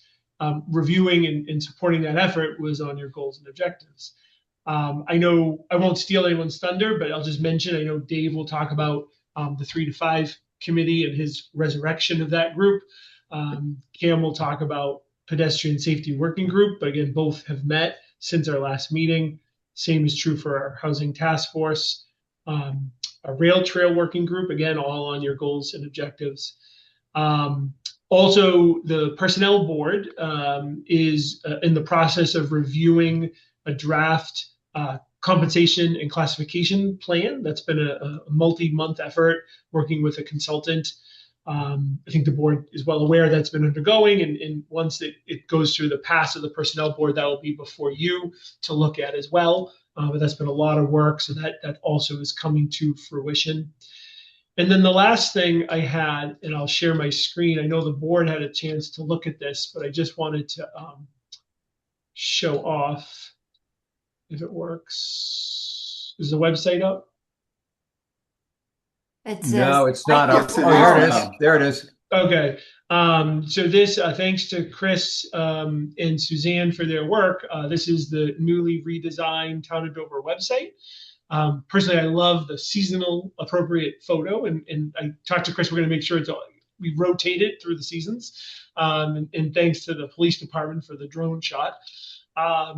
So it's a lot of the content. So before we made this switch, a lot of time and effort went through looking at the content on the websites, pages that were just old, departments. As I think the board knows, we don't have like a true webmaster. Each department mostly manages their own pages. Different departments had different styles of doing that. A lot of pages would get created, never cleaned up, or deleted when they weren't appropriate anymore. So a lot of time went into that.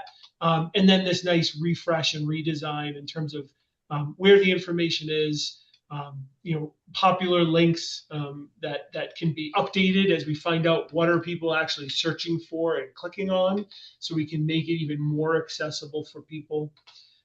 We continue to highlight the news flashes, a way to indicate important dates and important functions that'll be coming up. And, they're all hyperlinked. So if somebody's coming and, oh yeah, town meeting, they can click and it'll bring you right to the town meeting page and you can get all your information. And of course, always with our meeting information. So, we are soliciting feedback. I appreciate some of the board members already shared some, and we've started to incorporate that. We've got some feedback from the planning board, which we've incorporated, and we'll continue to do so. We talked about a little bit more highlighting our online permitting, which is such a great feature. I know specifically, I think a couple of board members referenced the driveway permit. So Suzanne's actually going to be working on some educational pieces for our website, social media, and newsletter on, hey, did you know you needed this? Suzanne's been doing a great job of different rules and bylaws we have. So that would be really helpful. So, we just encourage you to continue to poke around. We'll continue to work on it, but just, visually, I think it's extremely attractive. It's very user-friendly, and we'll continue to improve it and welcome any feedback. Right. And I will say, which I passed along to Suzanne, the search, and Chris, I did a couple of searches just to see if I could find things. And it was much easier. Like it actually, on all the searches I did, I got the right link the first or second time. That's great.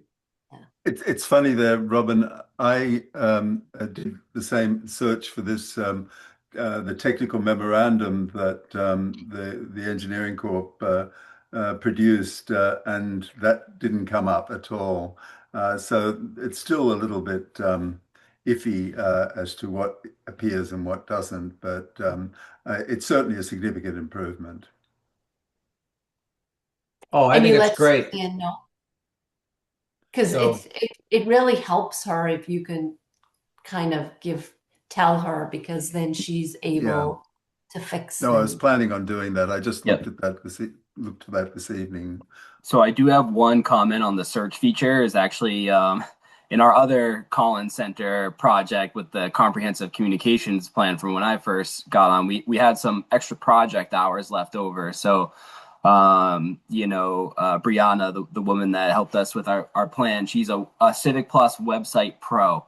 And when Suzanne first joined, we ended up spending some extra project hours getting Suzanne trained up from a true professional. And one of the insights that we learned about the search feature, and something that our website was missing, is that in the documents and pages and specific tabs, there's tags in keywords you're supposed to put in kind of the metadata of the site, and that greatly enhances the search capability.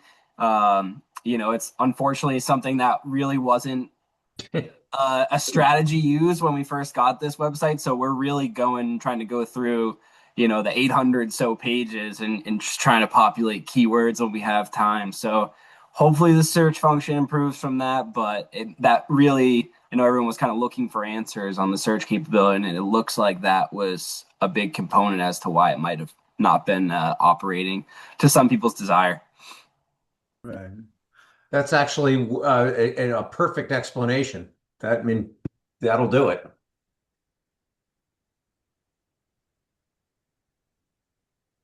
Ugh. And that's all I had for our goals and objectives. All right, so we on to 1.6. So now we're on to 1.6, which is the Board of Selectmen updates. So I'll go first and I'll try to keep it brief. It has been quite busy, but I think Mike and Chris have touched on a lot of the things that have been done.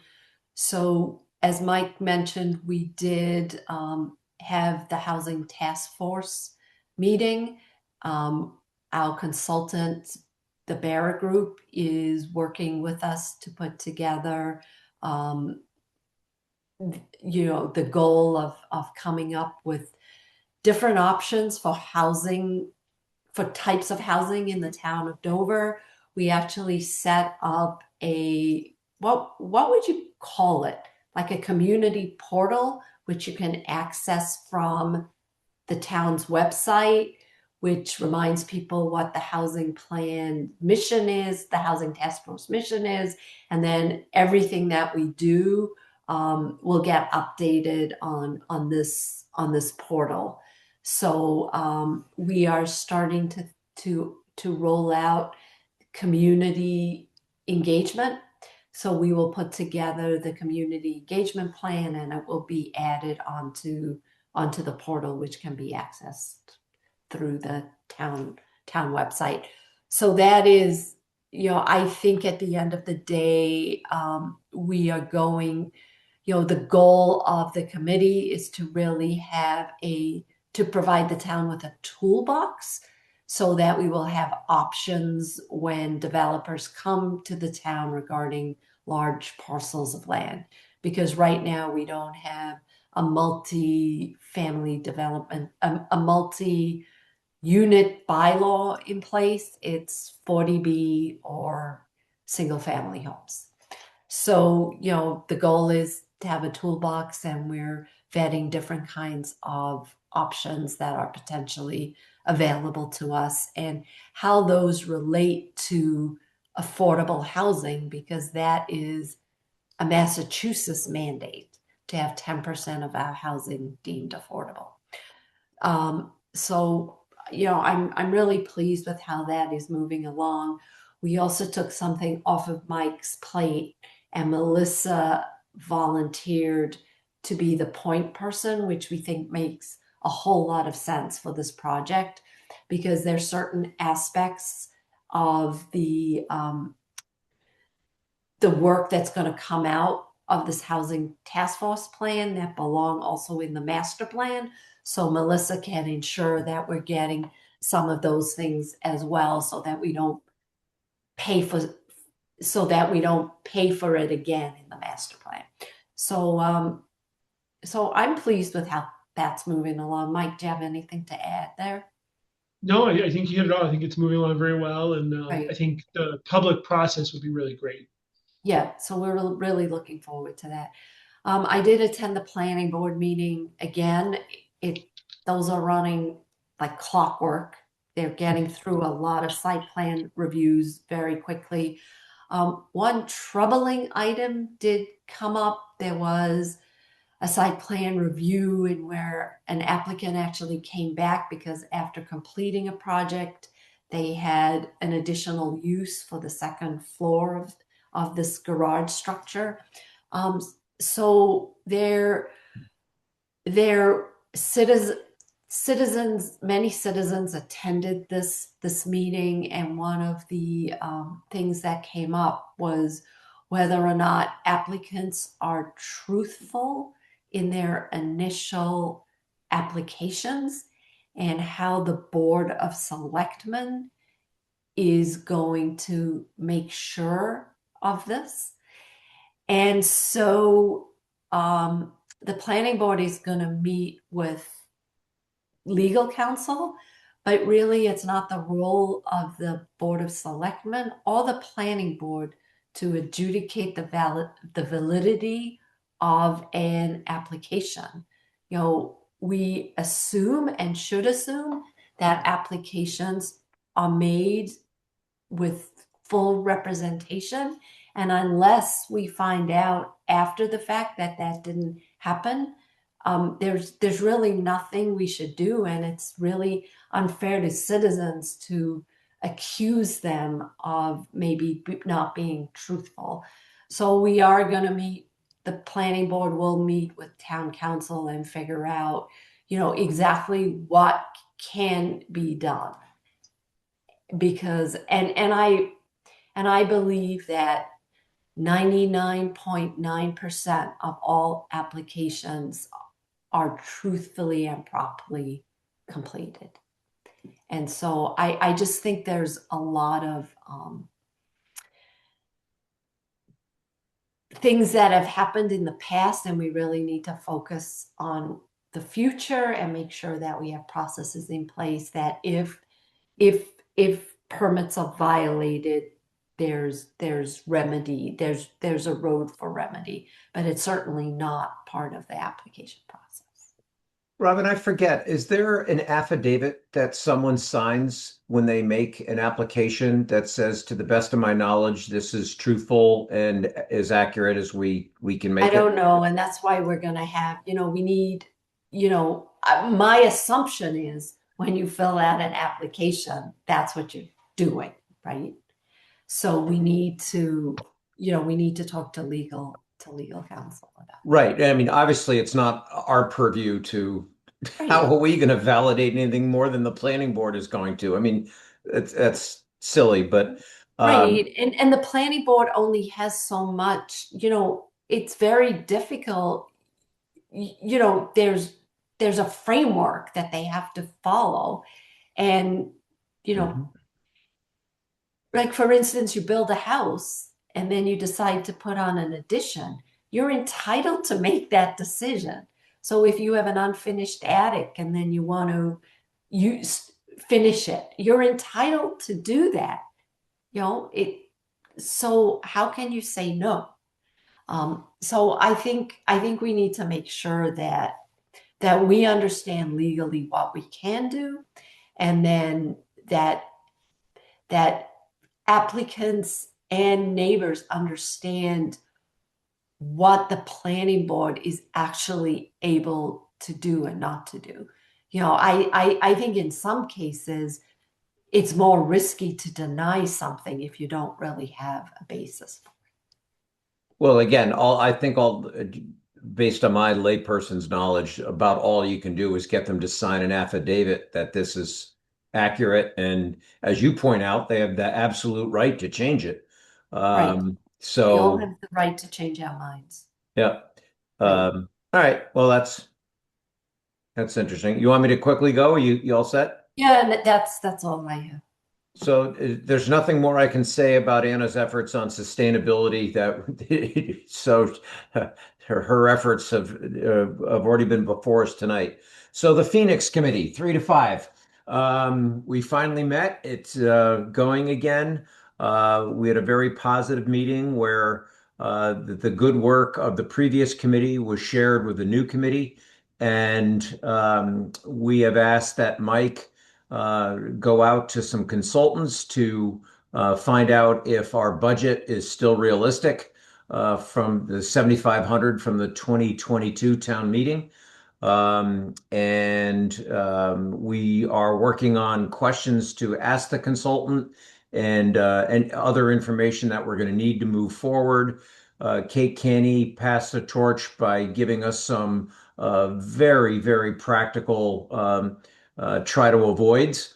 And we're going to go through and we're going to study this and get her done. So Hmm.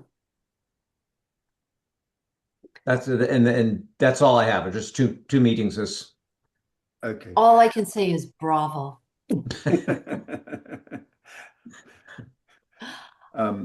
So the only thing I've really got to report on is the Pedestrian Safety Committee met again this week, and we're starting to make a structure that I think will enable us to evaluate the various options that we've got. And I think I've mentioned before that we're sort of prioritizing school safety in the first part of this. And then the second part is make more to try and come up with recommendations to the planning board on how we might modify the sidewalk policies. And that's going to be take a little bit more time. But we've also, the two resident members of the committee have done a great job in coming up with a sort of a summary of the sorts of things that we're looking at. And I think that's a good basis for going forward. The discussion at the last meeting was very productive. Unfortunately, Kevin wasn't able to make it. He's on vacation. So we will sort of review this a little bit more before we start putting a lot of flesh onto it. The other thing that I should give you the heads up about is that there's quite a lot of discussion on changing traffic lighting, signage, and so on around the school. And we realize that there's certainly a sensitivity to not overdoing that, over egging the pudding, as it were, because we do want to maintain that rural character. But at the same time, it's a little bit problematic at the moment. We do acknowledge that we need to do something to improve the safety around both schools. So when I say both schools, I mean Chickering and the middle school. And it's interesting on the middle school front, because the middle school and the high school are combined, we can probably do some more in creating a safer environment for entering and leaving the high school, as well as the middle school, even though that would be a byproduct of our middle school goals. So anyway, I'll be able to give you some more substantive data on this as we go forward, but I'm very encouraged by the very cooperative atmosphere on the committee, and I'm really truly thankful for the work that John Nichols and now I'm spacing. Mike, you have to help me. Now I'm going to blank too. Anyway, both of these residential committee members are being very helpful and coming up with some very good insights into how we should approach this, and being very sort of pragmatic in their approach to things. So very happy about that. Super. Mike, did you have anything to add on that? No, I think you hit it. Is it Chris Campanelli? Yes, Yes, it is. That's right. Chris and John Campanella, I think it is. Campanella, yeah. And both of them have been very, very helpful. Yeah, I found them the one time I met them, they were very, very, very pragmatic. Exactly. Yeah, and there's no axe to grind. It's more, Right. you know, They just want to do the right thing to do. Right. So, Mike, have you already given your report, or? So mostly, the one thing that we haven't touched on, I know the board's aware, but just for the public's benefit, earlier this week, we submitted a town comment letter regarding a proposed 40B at 43 Strawberry Hill Street. So the letter was a compilation of feedback we received from the Conservation Commission, the Board of Health, the Planning Board, the Open Space Committee, and it is available on the website. So if anybody's interested, you certainly can go and read it. We've included all the attachments there. But at the end of the day, my summary of the letter is, we acknowledge that there is a need for affordable housing in Dover. We're certainly not opposed to appropriate located development of affordable housing, but this location is not the right location. And we really tried to highlight the environmental concerns, the water concerns, and then a lot of the open space issues in the land, the conservation of land that it abuts. So, again, in terms of expectation setting, we are very clear that Mass Housing is interested in those sort of comments, but does not weigh them in their decision making in terms of determining if a project is eligible. That's mostly a financial decision, and I think we anticipate that it most likely will be deemed financially a viable project. So we do think it very well may be deemed eligible. But again, at this time, there's no application before the town. If it is deemed eligible by the state, the developer then has an option to apply for a comprehensive permit through our Board of Appeals. So we'll keep the board, we'll keep the public updated should that occur.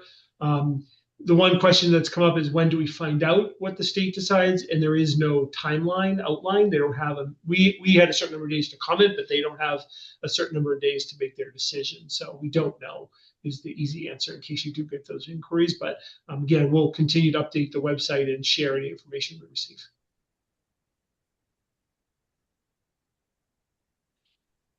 Good. And now we are at the consent agenda.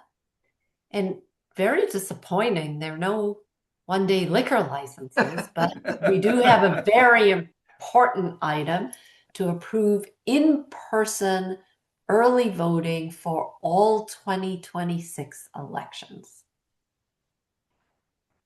So I'm going to move to approve the consent agenda as presented. Second. All in favor? Aye, Robin Hunter. Aye, Dave Haviland. Cam Hudson. Okay, just for the record, this is the shortest consent agenda we've ever had.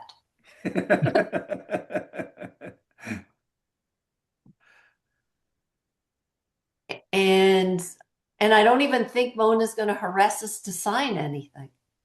No, it seems not. Right. You're right. Nothing to sign. You're going to miss us I this next will. week, Mona. You're going to miss us. All right. And with that, I'm going to make a motion to adjourn our meeting. Second. Third. Third. All in favor? Aye, Robin Hunter. Aye, Dave Haviland. Cam Hudson, aye as well. And stay warm, everybody. I know. Yeah, it's getting cold. Go Pats, but stay warm. Oh, yes. Go Pats. We should have worn we should have all had Patriot gear on tonight. Great. Well, thanks everyone. Okay. Have a wonderful night. Yeah, thank you a lot. Thank Bye. you, everybody. Bye. Bye-bye.